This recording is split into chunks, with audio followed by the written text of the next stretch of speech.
Have you been lying awake at night wondering if divorce is the right move? Maybe the spark is gone and you feel more like roommates than romantic partners. Maybe you've been dealing with your spouse's addiction for way too long and you're emotionally exhausted. Or maybe you just discovered an affair and now you can't even stand the sight of them. Whatever your situation, it's a lot. If you're anything like I was, you might be feeling completely stuck.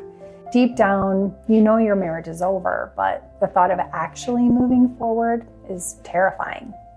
The unknowns feel endless. What kind of lifestyle will you be able to afford as a single parent? How will you juggle work and childcare alone? And will your kids be okay? I get it.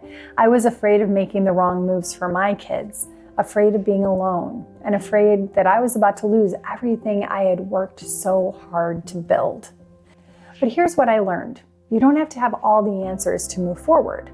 The first step is always the hardest, but nothing changes if you don't take it. So today I'm going to share exactly how I turned my fear into confidence, how I navigated my divorce without breaking the bank, and how you can do the same.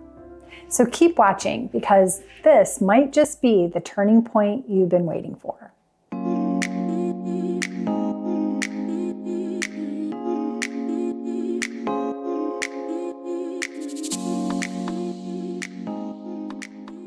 When my marriage ended after 10 years, I felt like my entire world had been turned upside down. It wasn't just about the uncertainty of the future, it was also about the past resurfacing in ways I wasn't prepared for. Can you relate? Let's just say the circumstances that ultimately led to my divorce reopened wounds I thought had healed long ago. They shattered my confidence, made me question everything, and left me replaying moments from my past over and over again.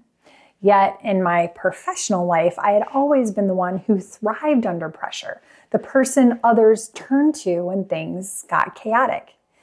But even as I struggled emotionally, life didn't pause to let me catch my breath.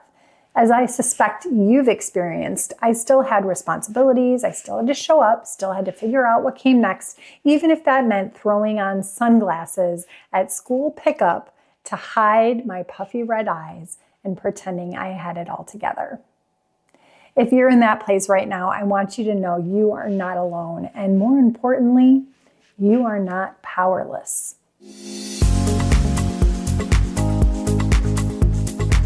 So if you're up for it, let's do something right now to take back a little control.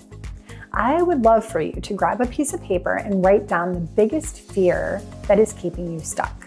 It might be about finances, parenting, or just not knowing what the future holds. Whatever it is, put it in black and white. Then take a moment to look at what you wrote. What thoughts are coming up for you? Are you spiraling into worst case scenarios? Feeling paralyzed? Just noticing your reaction is important. Next, let's challenge the fear. Write down every reason you believe this fear is legitimate. What evidence do you have that it's true? And then I want you to question the evidence. Has it been confirmed by an expert, or could it be fear? False evidence appearing real. Finally, ask yourself, is this something I have control over? Why or why not? If it's within your control, what's one small step you could do to start addressing it? And if it's out of your control, how can you shift the focus towards what is within your power? Fear feels huge when it's swirling around in your head, but when you put it on paper, question it and break it down, you take away some of its power. This is how you start moving forward, even when the path ahead still feels uncertain. And that's the thing about divorce. It throws you into uncertainty like nothing else. One day you're in this life that you've always known, and the next, it feels like you woke up in someone else's reality, one where you have no map, no instructions, and none of the skills you used to count on. It can leave you stumbling through the dark, like trying to find your way home on unfamiliar streets with no street lights, and your phone just died. And when you're lost like that, it's hard to know where to even begin. Back then, I didn't know how to do this. I didn't know how to challenge my fears, separate emotions from decisions, or navigate the uncertainty ahead. All I knew was that I was overwhelmed, and the idea of moving forward felt impossible. So the hardest part for me, actually taking the first step. I kept asking myself, would I be able to afford staying in this house I loved, in the neighborhood I loved? How was I going to manage my demanding career as a single mom of 3 kids? What if my kids never recovered? The weight of every decision felt impossible. And on top of that, I had to figure out how to co-parent while navigating deep hurt and unresolved conflict. Here's something I wish I had known earlier. Fear tricks you into thinking that staying still is safer than moving forward. But the truth? Staying stuck is a decision too. Every time I avoided making a choice, I was still making one. And once I realized that, everything started to shift. So here's my turning point. I had hit rock bottom, but then something happened. Years ago, probably 10 years before my divorce, my mom gave me a copy of A New Earth by Eckhart Tolle. She told me it changed her perspective on life, but it was deep, so I had to be ready for it. I wasn't ready at the time. So I put it on my shelf and it started collecting dust. But one day at my lowest, I saw it again. And for some reason, I felt drawn to it. Well, that book changed everything. It helped me pull myself out of reliving the past like a broken record. It forced me to stop obsessing over what was lost and start focusing on what I wanted my present to look like, because that's the only thing I could actually control. That one book set me on a path of self-exploration and healing, opening my eyes to a version of myself that I might never have discovered otherwise. But here's the thing. Reading a book doesn't fix your life. Action does. So what's the first real action I took? The one I had always assumed was step 1. I started interviewing attorneys. It got me out of limbo, but here's the mistake I made, and I want to make sure you don't make it too. I walked into those meetings assuming that full legal representation was my only option.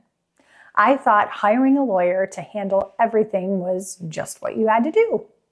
But when I started doing the math on their hourly rates, reality hit me fast. That path was going to drain my finances quickly, and I felt like I needed a different approach. Most people assume divorce has to be outrageously expensive, and I assumed that too until I realized that with the right strategy, it didn't have to be. I knew I could handle a lot of it myself, but I also knew that going in blind would cost me way more in the long run. So I set a budget, and for the most part, I stuck to it.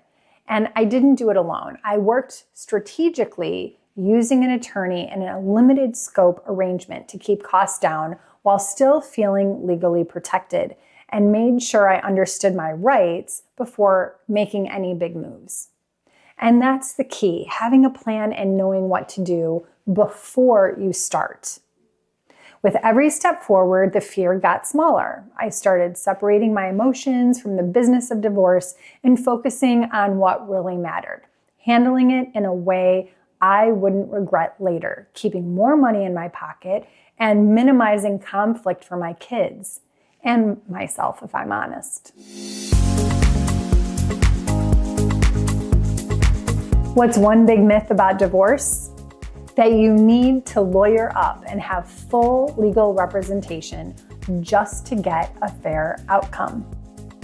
Now, if you're in a high conflict or high net worth divorce, then yeah, having an attorney take the lead might be necessary. In some cases, even crucial. But for most average couples, even those dealing with some conflict, you probably don't need to drain your savings or rack up debt just to have your attorney on speed dial. You can engage them in a more limited and intentional way that still gives you the legal guidance and expertise you need to make informed decisions. And even if you do choose to go the full representation route, there are still ways to spend smarter and keep costs from spiraling out of control. Here's the takeaway. With the right strategy, mindset, and guidance, you can have more control over your divorce than you think, and potentially save thousands in the process. And here's the bonus. The less you fight, the less you spend, and the less strain you put on your co-parenting relationship. Because let's be real, when the papers are signed, the last thing you want is to be drowning in legal bills, knowing you just paid your attorney $500 an hour to fight over something you likely won't care about in a year. Hearing mom after mom share their painful stories about the emotional and financial toll of divorce kept me up at night. I saw women making the same costly mistakes over and over again, mistakes that drained their savings, prolonged their divorces, and left them feeling powerless. I knew I couldn't stop divorces from happening, but I could help women go through the process in a way that gave them more control, confidence, and clarity without unnecessary conflict or wasted money. My background as a producer had already given me the skills to strategize, negotiate, and problem solve under high-pressure situations. And my own experience navigating divorce taught me that the right mindset and approach can completely change the outcome. So that's why I started this work, not just to help women get through divorce, but to help them rebuild, redefine, and create a future they're actually excited about. Because this isn't just about surviving divorce. It's about what comes next.